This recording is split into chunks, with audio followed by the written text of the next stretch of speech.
안녕하세요, 여러분. 우리는 조금 더 풍요로운 삶을 위해서, 그러니까 잘 먹고 잘 살기 위해서 다양한 방법을 찾아다니죠. 그 중에 책을 읽거나 강의를 듣거나 사람들에게 조언을 구하기도 합니다. 이런 과정이 정확하게 정해진 정답이 있으면 좋겠지만 항상 시대가 변하고 상황도 변하기 때문에 그에 맞춰서 우리가 부를 쫓아가는 과정, 부를 창출해내는 과정 역시도 조금씩 변화합니다. 오늘은 이 부분에 관해서 이야기해 보려고 하는데요. 부자 아빠, 가난한 아빠, 그리고 부의 추월차선, 이 두 가지 책을 비교해 볼 텐데요. 먼저 부자 아빠, 가난한 아빠는 약 지금부터 12년 전, 2008년 전후죠. 그때 굉장히 유행했던 책이고, 부의 추월차선은 최근에 유행하고 있는 책이죠.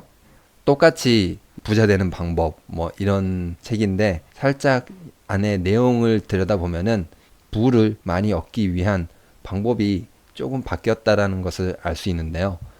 책의 내용을 간단히 먼저 설명해 드리면은 부자 아빠, 가난한 아빠는 부동산을 사거나 주식을 사서 기다려서 시세 차익을 얻자. 좀 더 많은 자산을 사서 상승할 때까지 기다리자.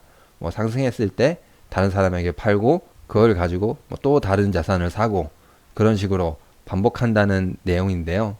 근로소득 말고 불로소득이 있어야지 소득이 더 많아지는 건 있으니까요. 물론 불로소득이 조금 근로소득에 비해서 많아지면 더 우리는 편하죠.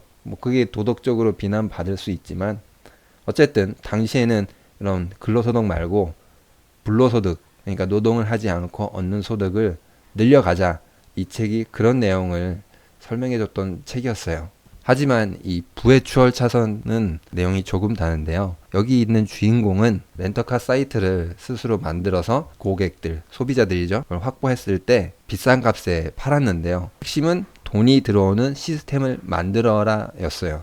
그러니까 이 사람이 사이트를 만들었으니까 그 사이트를 만들어 놓고 사람들이 사용하면은 수수료를 받을 수 있으니까요. 자기가 자고 있는 상황에서도 받아야 된다. 이렇게 말하는데 앞에는 자산 차익, 뒤에는 어떤 시스템을 만들자. 비슷하지만 다른 내용의 책인데 이게 변한 과정에 대해서 한번 살펴보도록 할 텐데요. 그 전에 부자 아빠, 가난한 아빠 책 쓰신 분 좀 얘기를 해야죠. 이분이 파산을 했는데 진짜 돈이 없어서 파산한 건 아니고 계약서에 있는 내용을 이행하지 않았다는 거죠. 돈을 주지 않았으니까 이 사람은 파산했다기보다는 어떻게 보면 이제 사기꾼이 사실은 된 거죠. 남에게 돈을 주기로 약속을 하고 주지 않았으니까. 한 가지 더 생각해 봐야 할 점은 이 사람이 2,600만 부를 팔았다고 하는데요. 그렇다면 과연 어떤 걸 가지고 돈을 벌었을까요? 정말 이 자산 차익을 통해서 돈을 많이 벌었을까요? 아니면은 책을 써서 컨텐츠를 더 많이 팔아서 돈을 벌었을까요? 컨텐츠를 더 많이 팔아서 돈을 벌었겠죠. 우리가 기억나시죠? 2008년 때 돈을 살포했다, 헬기 타고 뿌렸다 이렇게 표현하는데 실제로 헬기 타고 뿌린 건 아니죠. 뿌린 돈을 우리가 본 적이 있나요? 사실 이 부분을 좀 고민해 봐야 돼요. 돈이 뿌려졌는데 돈이 어디로 갔느냐? 돈은 두 번 뿌려졌습니다. 첫 번째 돈을 뿌렸을 때 이때는 IT 거품 붕괴가 일어났을 때죠. 돈을 쉽게 갖다 쓸 수 있게 됐죠. 금리가 낮아졌으니까. 이것을 어려운 말로 좀 유동성이 풍부해졌다고 하는데 이렇게 유동성이 풍부해진 돈은 어디로 갔을까요? 이 첫 번째 구간에서는 부동산 시장으로 향했습니다. 부동산 가격이 격하게 상승하는 게 보이시죠? 그래서 앞에와 같은 이런 책이 나올 수 있었던 겁니다. 부동산을 사라. 그리고 올랐을 때 팔아라. 라는 것이죠. 이 거품이 또 붕괴되고 난 다음에 금리를 낮춰서 돈을 풀었죠. 유동성이 또 풍부해진 것입니다. 이번에도 과거와 같이 부동산으로 조금 간 것 같지만 자세히 본다면 기업들, 이 아마존 주가인데 주가 올라가시는 게 보이시나요? 이런 기업들로 몰려갔습니다. 아마존뿐만 아니라 우리가 아는 애플 혹은 인스타그램, 우버, 에어비앤비 이런 것들. 회사가 창립된 지 얼마 되지 않았지만 갑자기 급상승을 했죠. 우버 같은 경우는 현대차보다 시가총액이 더 크다고 하고 에어비앤비 역시 시가총액이 엄청 크다고 하죠. 주가가 올라갔다라는 것도 볼 수 있지만 혁신적인 기업들로 몰려갔죠. 우리나라 같은 경우도. 그래서 이 사람이 얘기하는 것은 어떠한 회사, 그러니까 사람들을 많이 모아서 수익성이 날 만한 회사를 만들어라. 그것을 뭐 비싼 값에 팔고 나중에 끝에 가도 돈을 번다라는 말도 조금 하긴 해요. 뭐 채권에도 관심을 갖고 투자에도 좀 관심을 가져야 된다 얘기는 하는데, 그것보다는 먼저 또한 시스템을 만들어라 라고 얘기를 해요. 이러한 말을 할 수 있었던 것은 유동성, 풀린 돈들이 어디로 갔다? 주택시장으로 뭐 조금 가긴 했지만 어디에 더 많이 갔다? 혁신적인 기업, 그러니까 조금 수익성이 될 만한 혹은 시장 점유율을 조금이라도 차지하고 있는 그런 기업들에 갔다라는 것이죠. 우리나라 역시 뭐 대표적으로 쿠팡이라든지 최근 마켓컬리인가요? 뭐 새벽 배송해주는 그런 업체들, 어떻게 보면 아직 수익은 나진 않고 있는데 앞으로 수익성이 좋아질 거다라는 기대만으로도 엄청나게 큰 금액을 투자 받았죠. 트렌드가 변하고 있다라는 것입니다. 그리고 한 가지 더 여기서 생각을 해본다면, 돈이 어디서 있다가 돈 될 만한 곳이 없나 있나를 눈치를 채고 어떻다? 한꺼번에 일시적으로 몰려든다라는 얘기죠. 그렇다라는 것은 대부분의 자산이 어디로 가 있다? 금융자산으로 가 있다라는 거죠. 금융시장 규모를 분석한 것인데요. 뭐 전 세계를 본다면 전 세계 GDP가 72.2조 달러. 저도 감이 안 오지만 그냥 72로 할게요. 숫자로 봤을 때 금융시장은 뭐 268.6달러. 그러니까 GDP 대비 3.7배, 거의 4배죠. 그러니까 실제로 우리가 뭐 생산활동을 하고 일을 해서 버는 돈보다 금융시장에 있는 돈이 훨씬 더 많은데요. 우리나라 역시 뭐 GDP가 1.2조 달러, 금융시장은 4.4조 달러, 3.7배, 세계 평균하고 거의 일치하죠. 그러니까 실제로 뭐 우리가 자동차 만들고 반도체 만들어서 돈을 버는 것보다 풀린 돈들이 어디가 있다? 금융시장에 가 있다라는 것이죠. 그리고 그 가 있는 돈들은 언제든지 어디로 온다? 돈이 될 만한 혹은 앞으로 수익성이 될 만한 회사에 한꺼번에 몰리는 거죠. EU 같은 경우는 5.3배, 뭐 미국 같은 경우는 4.1배, 일본은 5.4배인데 우리가 좀 낮죠. 그리고 선진국들은 좀 높은데, 주식시장 있고 채권시장, 은행자산, 금융시장 규모로 평가를 했는데 이거보다 더 큰 시장, 파생상품 시장까지 합친다면은 이것보다 훨씬 더 큰데요.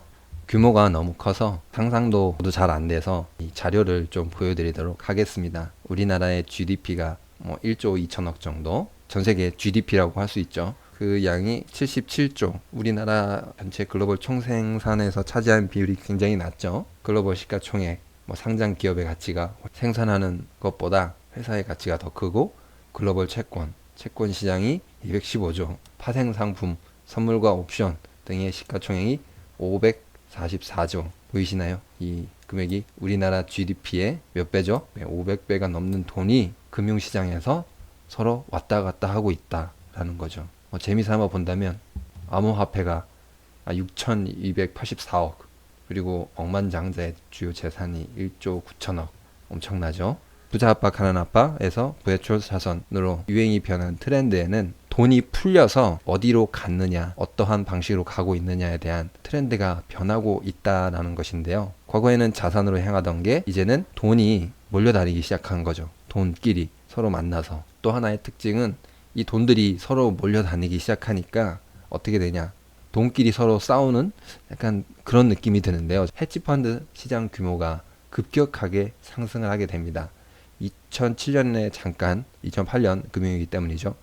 급 하락을 했지만 어떻게 되죠? 아주 급격하게 성장을 하죠. 과거에 비해서 몇백 배 성장했습니다. 이 헤지펀드 시장이 우리에게는 아직 익숙하진 않아요. 말했던 것처럼 이런 파생상품을 다루는 그러한 시장이라고 보시면 되는데요. 아무튼 이렇게 헤지펀드 시장이 급성장하게 됐고, 우리나라 역시 2017년에 비해서 2018년이 8조 이상, 12조였다가 20조가 됐죠. 60% 이상 성장한 거죠. 굉장히 빠른 성장이죠.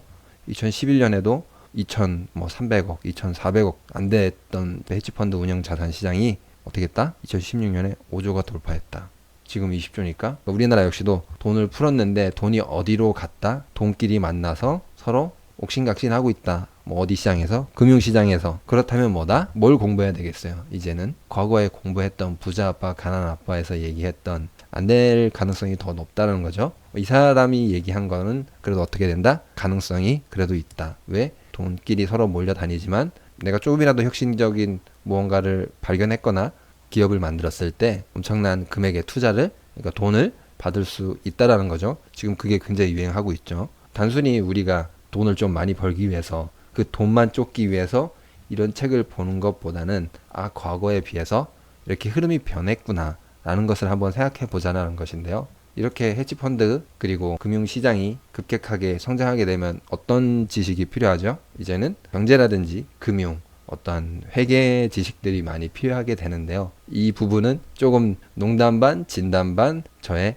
책 홍보를 하는 거고요. 다만 이제 트렌드가 변하고 있다. 이 부분만 알고 계시고 더 이상 이 사람이 어떻다, 현역에서 이제 뛸 만한 그런 능력과 자질이 어떻다, 안 된다라는 거죠. 왜? 시대가 변했다. 여러분들도 이런 것들을 좀 곰곰이 생각해 보면서 앞으로 우리는 뭘 공부해야 될지, 어떠한 방향으로 가야 될지에 대해서 조금 고민해 보는 것도 괜찮을 것 같습니다. 오늘 영상도 유익하셨나요? 구독과 좋아요는 영상을 만드는데 많은 힘이 됩니다. 감사합니다.